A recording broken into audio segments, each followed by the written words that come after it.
제주도가 발표한 감귤 혁신 5개년 계획을 놓고 최근 논란이 뜨겁습니다. 유통과 수매량 조절 정책 외에 가장 중요한 감귤 품질 고급화 전략은 미흡하다는 지적이 끊이지 않고 있는데요. 감귤 혁신을 위한 품질 고급화 전략의 과제를 심층 취재했습니다. 대형마트의 과일 판매장. 한창 출하 중인 하우스 감귤이 쌓여 있습니다. 하지만 소비자의 손길은 수입 파인애플로 향합니다. 달콤한 맛이 일단은 있어야 과일은 먹게 되는 거죠. 뭐 달지 않은 과일이 아무리 싸도 달지 않는 과일은 안 먹게 되잖아요. 오렌지를 비롯해 체리와 자몽 등 당도가 높은 수입 과일이 연중 쏟아져 들어오면서 올해 산 하우스 감귤의 가격이 10% 가까이 하락했습니다. 지금은 건강 위주의 그런 웰빙 상품들이나 이제 수입 과일, 맛이 좋은 과일들, 가격은 조금 비쌀지언정 맛이 좋고 건강한 과일들을 많이 추구하고 소비하는 트렌드로 바뀌어가고 있는 추세입니다. 그러나 제주도가 내놓은 감귤 혁신안의 품질 개선에 대한 내용은 빈약합니다. 감벌과 품종갱신, 방풍수 정비와 특화단지 조성 등 이미 시행하고 있는 내용을 되풀이하는 수준입니다. 유통 개선에 초점을 맞춘 생산량 축소 위주의 정책으로는 한계가 있다는 겁니다.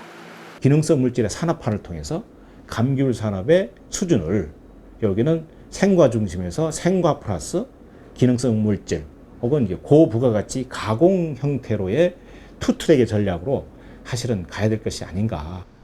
지난해 감귤주 수입은 6,700억 원, 2013년에 비해 26%나 감소했습니다.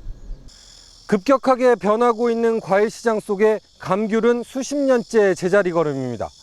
감귤 품질의 혁신이 없다면 지금의 침체가 장기화될 가능성도 높아 보입니다.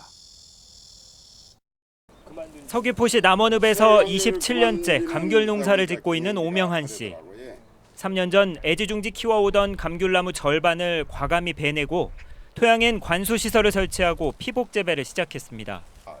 생산량을 줄이는 대신 그만큼 품질을 높이자는 겁니다.